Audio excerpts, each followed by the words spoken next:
Hey Pottery people, welcome back to Pottery Plus. Today we're going to make a pulled handle together, and if you watched my other easy handle tutorial video, you know that this isn't my preferred method of making a handle for my own work, but I still think it's a great technique to learn and to have in your back pocket, because the more different things you have that you can try, the better off you're going to be, okay? So let's get started. The steps to getting to the pulling part are exactly the same as the steps that I used to get to the rolling part of my first handle tutorial video. So some of this is going to sound familiar if you've seen that video, okay? I'm starting off with a golf ball sized piece of clay. And what I need to turn this into is a tapered coil. So that would be a long round piece that's more wider at the top, more narrow at the bottom, okay? And the way I'm going to do that is I'm going to squeeze it with my dominant hand and turn it with my non-dominant hand. So I'm a right-handed person, so I am doing my squeezing with my right hand, my turning with my left hand. And this is kind of one of those steps where I've noticed sometimes we want to rush through and go straight into doing something like this or to rolling it on the board. But those steps are more of like a finishing step. So we need to do this first because this is our main shaping step, and we need to get this clay into the shape that we're going to ask it to go.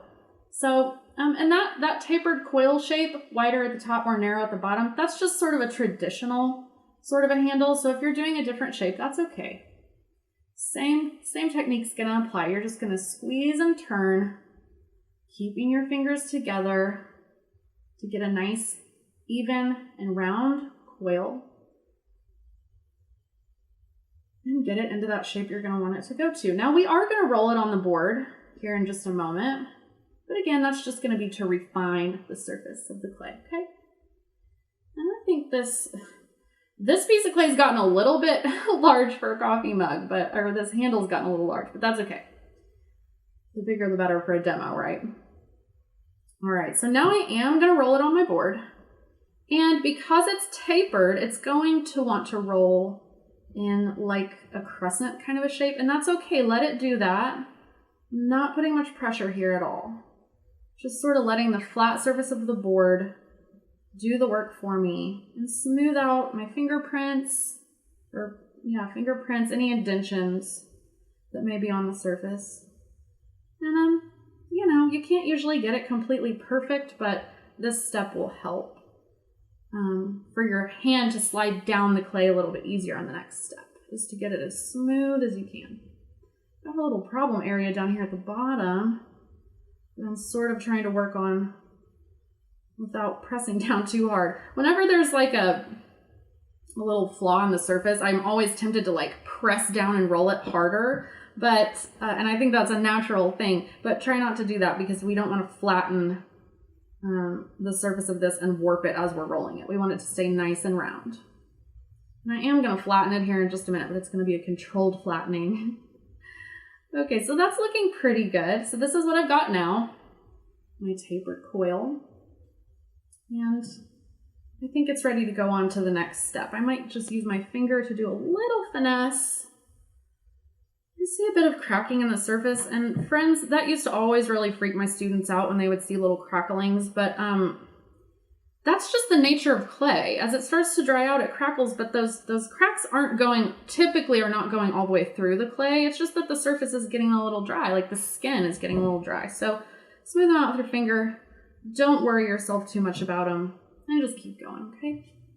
All right, so next is the part where we're gonna do the actual pulling step.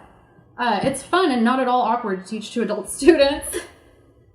When I used to teach this to adults, there were two reactions. People would either have a really good sense of humor about it, or it would just be like dead silent crickets. And it was definitely better when people could laugh about it. So if you're in a class and they're teaching this, help your instructor out. Make a little joke or something. Make everybody, break the tension.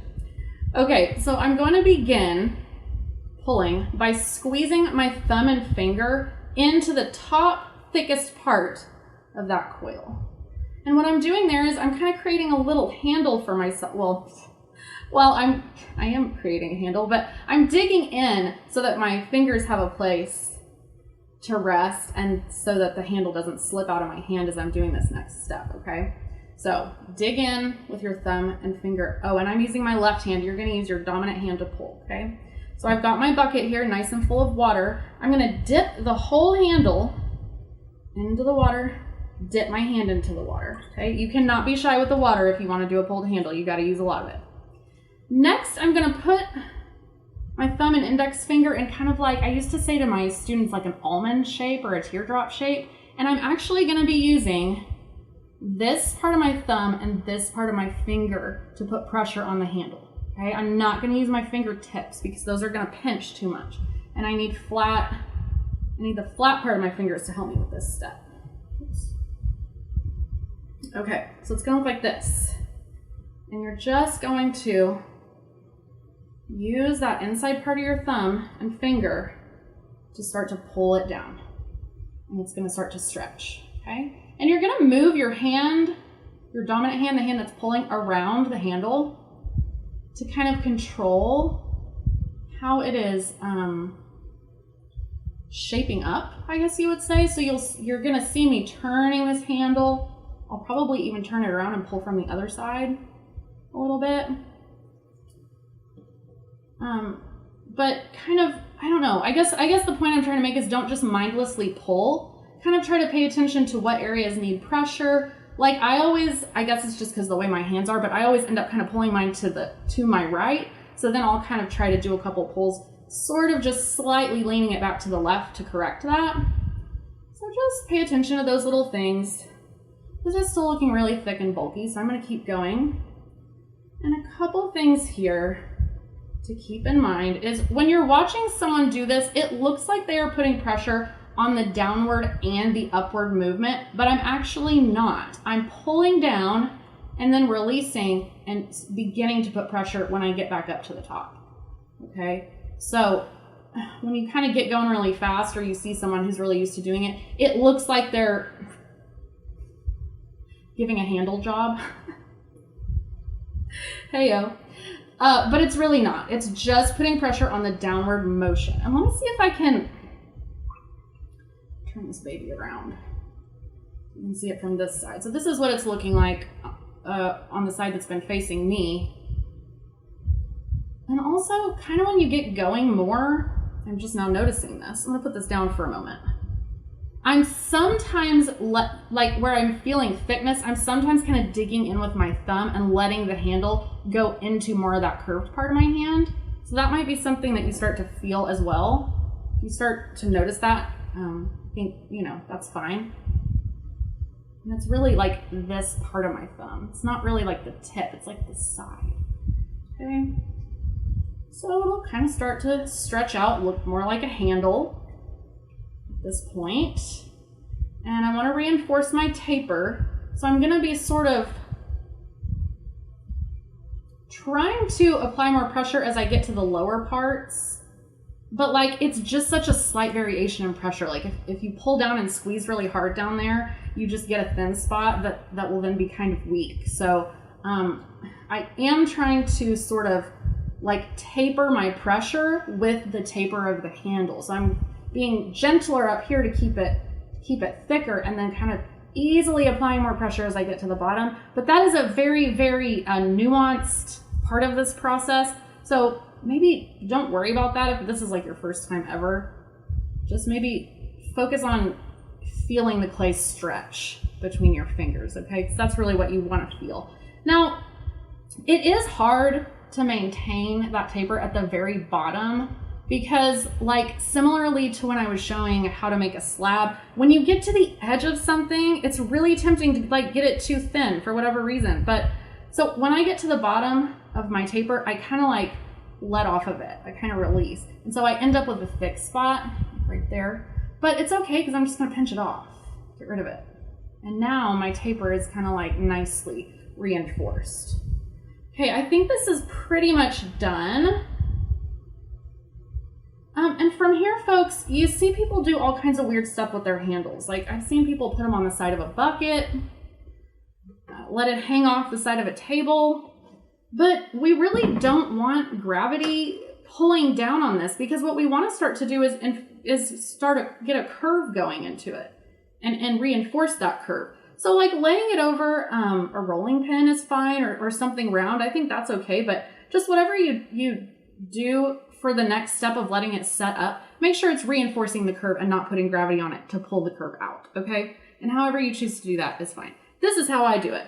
I put a little, I don't need water on my board, it's soaked, but when my board is dry, I put a little water on the board, and I take that thick part, this part that I left for myself, to dig my fingers in when I was pulling, and I use that to my advantage because I use it to stick to the board.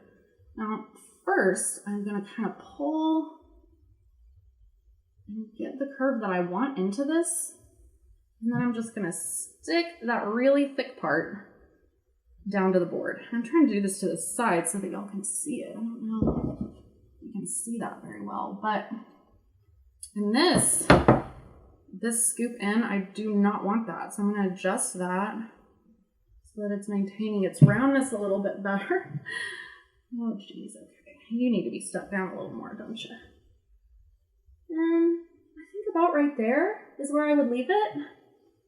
Maybe stick the bottom down a little because I can always trim a bit down there too. If it gets kind of mangled right now, it's totally fine. And then you always just kind of want to look at it like in profile, make sure that you like what you're seeing, because again, now is sort of the point in which we are getting the curve into it that we want. Okay, and it's kind of hard. So when there's, you know, saturated like this, it can be kind of tough to get it to stay where you want, but you can kind of finesse it, work with it, and then when you get it where you like, just take your hands off, okay? So what I've got now, I'll try to show you a little closer up, looks like this, okay? And I would work with this a little bit more on getting that curve into it, because this curve is not exactly what I would want, but it's pretty close. So that's one of those things you can fidget with all day if you get too far down the rabbit hole. So if you are working on pulled handles, I hope that this was a helpful tutorial for you. And yeah, if you have any comments, questions, or feedback about that, drop them in the comments below, or find us on Instagram at Pottery Plus Co. or Facebook at Pottery Plus. I hope that you have a lovely 2 weeks, and we will see you next time. Bye-bye.